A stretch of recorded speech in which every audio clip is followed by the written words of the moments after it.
So our course is very focused on how to approach like students, neurodiverse students. But I'm actually a medical student. I'm not studying to become an educator. So I hope like for me to be digressing a little bit and changing the subject, it's not going to be a huge problem. Our professor did give us a lot of liberty with our diary. So instead of like talking about how to teach someone who is neurodiverse, I'd rather much talk about how to approach a patient, a child, a young patient who is, I would supposedly diagnose as having a phenotypical difference, which would be characteristic of as a neurodiversity.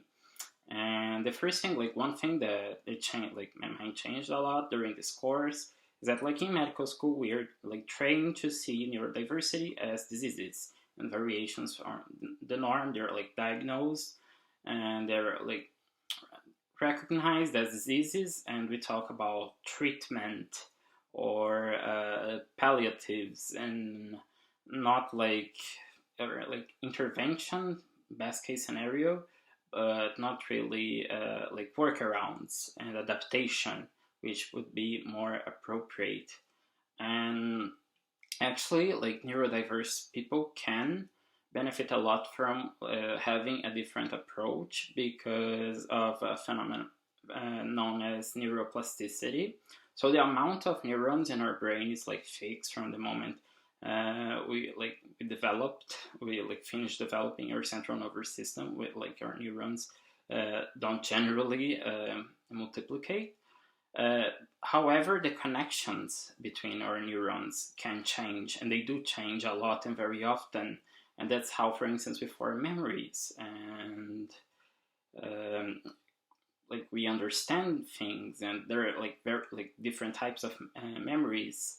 And yes, like we're basically a computer, and actually in computer science we talk about neuronal networks, and like when we're talking about AI, and yeah, it's like basically very simple. We have a bunch of dots which have lines connecting one to the other, giving either like a positive or negative, like a one or a zero signal.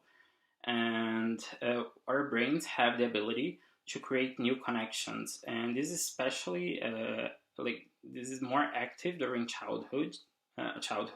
So the brain is like especially able to do that during childhood.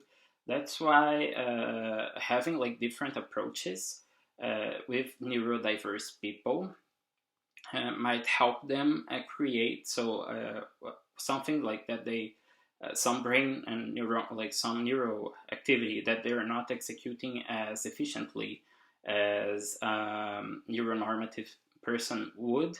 They can develop some like new pathways to not process the information in the same way as someone, because like the brain anatomy is different, so like it wouldn't be in the same way, but it would be in a more efficient way. And in like so that person who would before have a disadvantage would learn how to adapt and work more efficiently with a word which was created for the majority. And actually, and I think like also the opposite should be true.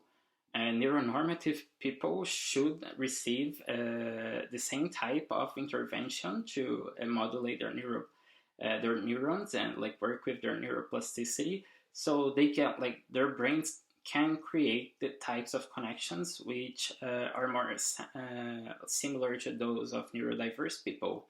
So it's something that like can be trained, and it can also happen in adult life, although it is like like becomes increasingly more difficult, but it is possible, and it is something a lot of people do. It's something I'm currently doing as a very neurodiverse person who is in medical school, and I am acquiring like slowly the abilities to study basically and communicate.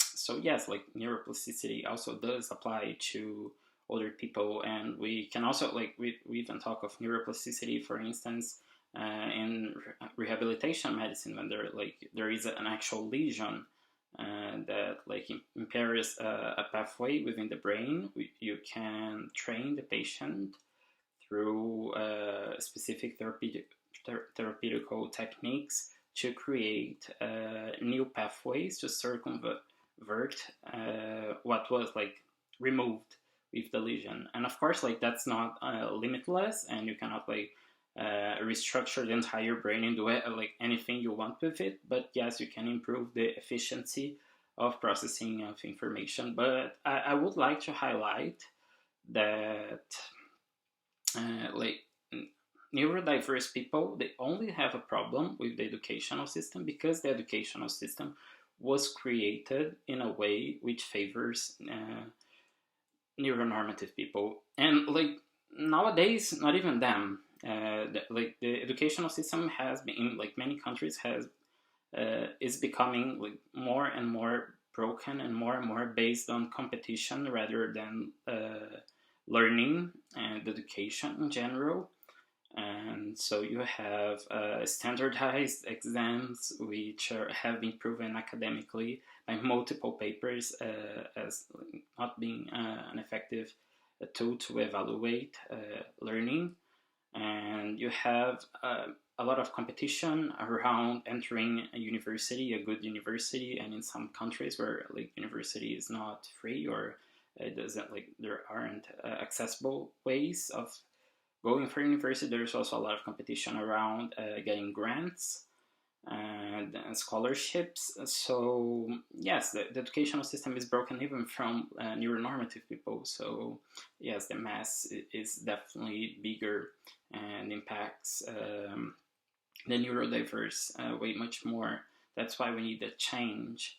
And a change not only for the neurodiverse, but a change for everyone. We need to create an educational system where everyone is comfortable and where everyone can grow, where everyone can benefit from the from this magical ability our brains have of restructuring themselves and becoming better human beings and more efficient thinkers and learners.